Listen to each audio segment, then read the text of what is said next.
Hey Blue Table fans, Sean here. Oh yes, you get to look at this. Oh, it's so beautiful. Oh Sean, I love it. I missed you so much. Ah. So I have no script. I have no idea what I'm gonna say. I don't, Whoa, hello. That was weird. So, but I'm gonna talk. I'm gonna talk. First off, at the studio today, both of the cameras wouldn't work. We've got this JVC, which I'm using right now. And in fact, I'm gonna just tilt this up just a tad more. Let's do this. Whoa, okay, good. I think that feels good. Good lighting in this room, by the way. So, by the way, you may hear the crackling of a fire in the background. Boom. Hey, so let's talk about that. Let's talk about a fireplace. So if you're gonna go old school and like burn wood in a fireplace, not like a propane, tube in there where you just like press a button. So, I mean, the oldest school you could go with a fire would be actually, starting it like, with however you do that. I've actually never done that. And, or like Castaway where he like has like a I guess a trough like thing. So that's old school. And then you've got like a step up from that, which is to use like paper.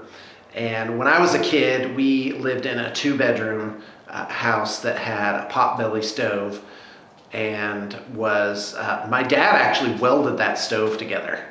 And so it was very functional. Yeah, I remember that one really well. Yeah, pretty impressive. Like my dad was a very practical guy. Like he knew how to build stuff. He knew how to build stuff and stuff. So anyway, so then there's like newspaper, you chop your kindling, and you like build it up. And that actually, you have to like kind of babysit that one and like get it like hot enough. But once you get like those coals, like really hot coals, then you just throw a log on there and it just kind of like has its own, you're gonna get moved, has sort of its own life. Now that I'm older and wiser, I have actually gotten really keen on those eco logs or Duraflame logs. So, and at first I thought, just go get like wood, No, that one's to actually just start it. So I love those things. Like I've done all the math on it. So like to chop kindling, it's like 15 to 25 minutes just to chop the kindling. And that's great, do that. But if you think about it, if you spend a month doing that, you've spent I'm sorry, what is it? 20 minutes a day, so an hour every 3 days. So you spend about 10 man hours just chopping kindling.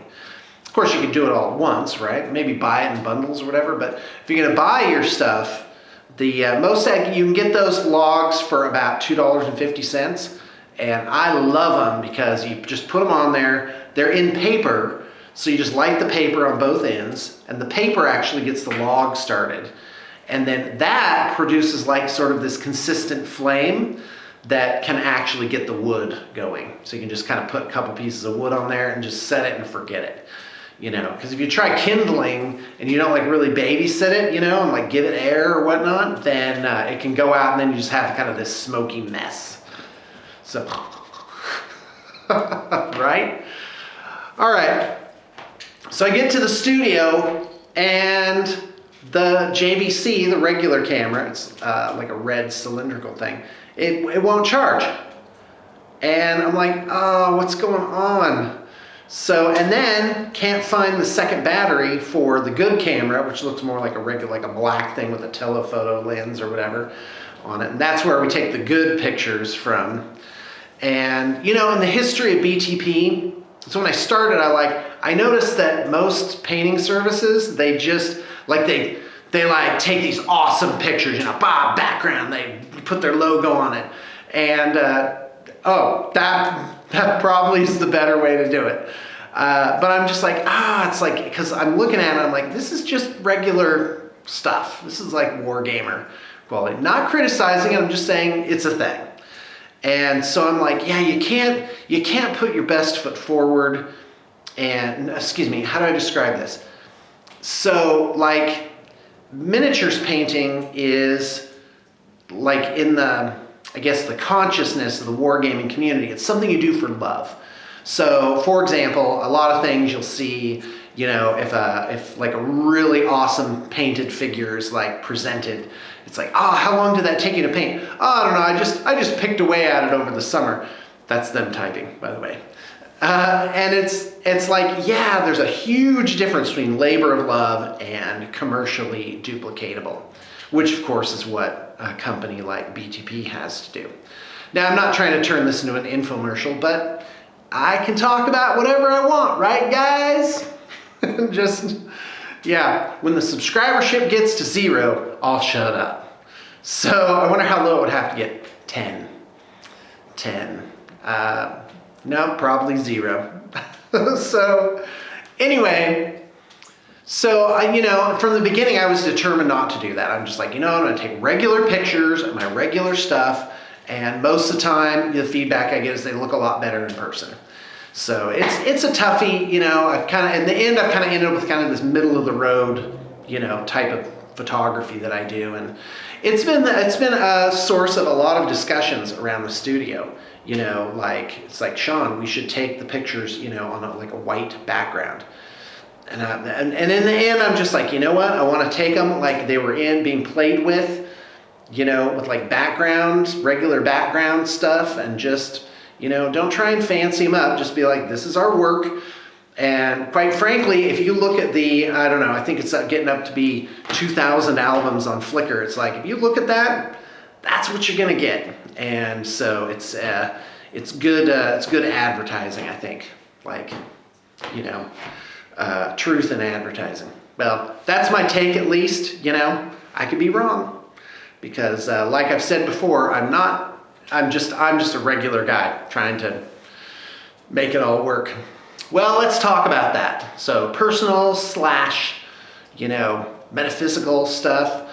As you guys know, I've been I've been on a 3-year journey of awakening, starting in June 2012. Awakening, maybe that's kind of always a presumptuous phrase, you know, like, I'm awakened. It's like, yeah, good for you, pal.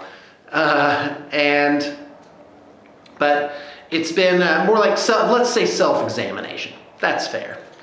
And so, oh my gosh, I totally forgot where I was going with that.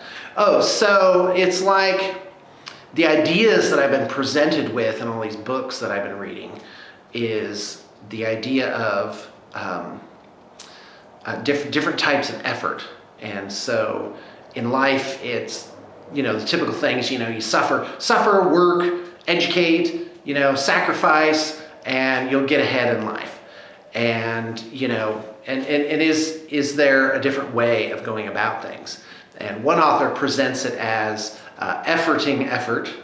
And in fact, she uses the term efforting, which is where you're just like, all right, I see the problem, solution. I'm going to do this. I'm going to, you know, make spreadsheets. I'm going to make a plan. I'm going to agenda. I'm going to get up at 6:30 in the morning. You know, I'm going to really attack this. It's like, that does get you somewhere. Or you can go with, again, just the terms used, vibrational effort, which is actually comes from inside. And me personally, I am toying with, and I believe in like the highest version of that, because it goes from like, you know, what I call monkey want a banana, which is cause and effect. You know, monkey sees a banana, he figures out a way to actually get it, and it's great, now he's eating a banana. And so that's like the first one end of it. And then it goes all the way up to, like, you know, where you have some sort of internal development or some kind of enlightenment or some kind of inspiration, and then you go out and do it. And the idea, and then like if you take it a little step further from that, it's the idea that you get to a point where the effort is actually just part of the fun. and read a great book called the Book Leap, the Big Leap. Read a book called the Big Leap, and read it several times. I'm probably going to go back again, and it talks about different zones that you can operate your life in. So you have the zone of incompetence, where you're doing something that you hate and you're bad at it, and like nothing good comes of this. And then there's your zone of competence, where you're good at it, but you don't really enjoy it. You just you do it because that's what brings you the money or whatever. Then there's a zone of excellence, which the author says that's the most dangerous one. It's that you're good at it and you enjoy it, but that's not the ultimate thing that you could be doing. That's not like you're in the zone, you're calling in life. And then that, of course, leads to the fourth, which is the zone of genius. And that's where, time fades away and you're just really doing what you're here on this earth to do. And for me, I don't know what that is. I suspect it has something to do with getting in front of the camera, because when I get in front of the camera, I'm like, woo, I love it when there's other humans around. Oh my gosh, they can be working, I'm happy. I've got, Star Trek on or whatever. I got some music going and, I'm good at it. And quite frankly, doing the admin at BTP again, all of it, it feels robotic now. Like I'm just like, attached you'll find a quote for your project and in a spreadsheet format. Don't get me wrong, it's fantastic. I feel lucky to be there, but I'm just like, zone of excellence, buddy. That's where you're staying. But when someone walks in, like when somebody, like a painter shows up or an artist shows up, I'm just like, woo! Like you would not believe, because you guys are like, ooh, shockwave of happiness. Wait till you see what I do to someone who walks in the building. Like I'm just like, yes! I'm like throwing flowers in front of them as they go along. And so I suspect it's something to do with getting in front of the camera and hamming it up. We shall see. We shall see. Right now, my calling in life, like that inner voice, is saying, just be still. Just calm down. Don't flail. Things are working out for you, Sean. You've done all this sort of inner stuff. I wouldn't even call it work. And now, things are clicking into place. It's beyond you now. Use the force, Luke, and that's where I feel like I'm in my life. But with the additional twist of the idea of water, and that was sort of a big message for me about 3 months ago, was, water fills up wherever it is and then it spills over into the next thing. So it's never pretentious. It never tries to climb out of its own boundaries. It just does it's good wherever it is, and then it'll flow. But then it's unstoppable, and ultimately everything gives way to it. And I'm like, yeah, that's great. So, and that's what makes blue table painting make so much sense to me right now. It's like, oh, okay, great. This isn't a problem to fill out these spreadsheets, do these. I'm just doing what I do. That's coming naturally. That's where I am. And things will progress however they progress. So now back to the different versions. Hold on, I got to get another log on the fire. It's going to run out.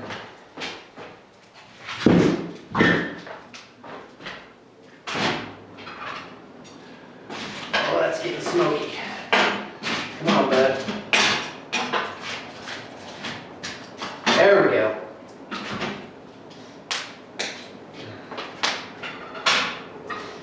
Good. Just got to move those embers around and get them going. Oh, that looks good. Yeah. Okay, so this idea of monkey want a banana all the way up to working inside of your own inspiration, sort of calling on something greater than you, but you still have to respond and go out and do things. And personally, I believe in the very fringe of that, which is effortless effort. That something can actually be caused to happen by thought alone, nothing else. You don't make a Facebook post, You don't make a phone call. You lay in bed and you wiggle your toes and stuff happens. And I've had a little bit of that. It's kind of freaky when it happens, but I've had some things that have like locked into place or just sort of walked in. And I mean like literally walk into the room and like, oh, okay, this is how this is working. Awesome. So is that possible? So the idea of physical effort versus vibrational effort. Vibration is like, for example, when I used to call this happiness level, still do. You know, when I come on camera, oh yeah, woo, that's not fake. I feel that, I love it. And that's vibration, is that happiness level, that sort of natural, real, sincere excitement level. And sometimes, okay, so that's the end of that thought. Is there this thing here where it's effortless effort? From the Tao Te Ching, one of my favorite quotes, and by the way, this is translated lots of different ways. It is the way of heaven to conquer without striving. I love that. Had that above my desk for a while. Didn't understand it completely. Maybe I still don't. But now I'm just like, okay, I get it. There's, this idea that things are going right. Things are going basically right. The only time it feels bad is when I'm fighting it. When I'm worried, I'm doubtful. I'm stressing. I'm efforting too much. I'm flailing my arms. And it's like, Sean, calm down. You're actually disturbing the flow of what normally happens. That was another thought I had recently, which is, it's like when autumn comes, you don't like panic and paint the leaves green and everyone's like running around, trying to like bloom. No, not the leaves, make it spring again. It's like, no, that just naturally, like, that just happens. And sometimes it's like, things are going wrong in my life, like I'm losing these things. And what I'm discovering is like, that's just me. I'm the one that's panicking. I'm the one that's looking at this situation like, it's bad. I'm losing something. This is going wrong. This relationship is blowing up, or, I've lost my job. And when the fact is, it's just leaves falling off the trees. It's like you can't have both. You can't hold on to the old thing and get the new thing at the same time. You can't do that. You've got to, it's like you have one hand. You can either hold or you can let go. And I think the way to be is just to be constantly letting go. In a way, we're getting into like some other areas here, but the idea that for something new to come in, something old has to go away. And the old thing has to go away first to create a spot. Otherwise, you have two objects occupying the same space. Can't do it. That old thing has to go away before the new thing can show up. And wow, this is really great. Look, the lighting's good. I feel good. I like talking about this. Hopefully it's not too echoey, but that's how that's always been kind of the deal with the BTP channel is I put up whatever I put up and I hope people like it. So the heat has been out this winter at the studio. That's why principally I'm having artists work at home and people aren't coming down for bat reps because it is cold. The bonus, I don't know if I mentioned this on the other video, but the bonus is I don't need to refrigerate my stuff. It is, no exaggeration, as cold as a refrigerator in the studio. And so, and obviously I can blast the heaters in one corner and get it to, that you just have to wear a light sweater and you're fine. So there's that. Well, I think that's all my thoughts for the night. Yeah, this is good. I'm going to do this more often. This is going to be fun. It'll be fun to talk about a lot of different things. Well, anyway, in the comments section, I'd invite you to give me some topics, maybe some questions, things you'd like me to go over. I might do a Twitch stream too, and more than happy to talk to you about life, business, personal stuff. Whatever it is, I've lived a very, very public life, and now I'm starting to kind of have a private life. too. Like everything's not just out there. And, you know, part of that is that things are in transition. So, you know, what to talk about. Isn't that funny? There's like this painting. Just look at this gal. It's like looking over my shoulder. She's like, hey, what's up? That'd be funny if like her little hand came up and like, all right. I think I've run out of steam. Thanks for tuning in. I will see you tomorrow. Your constant in life.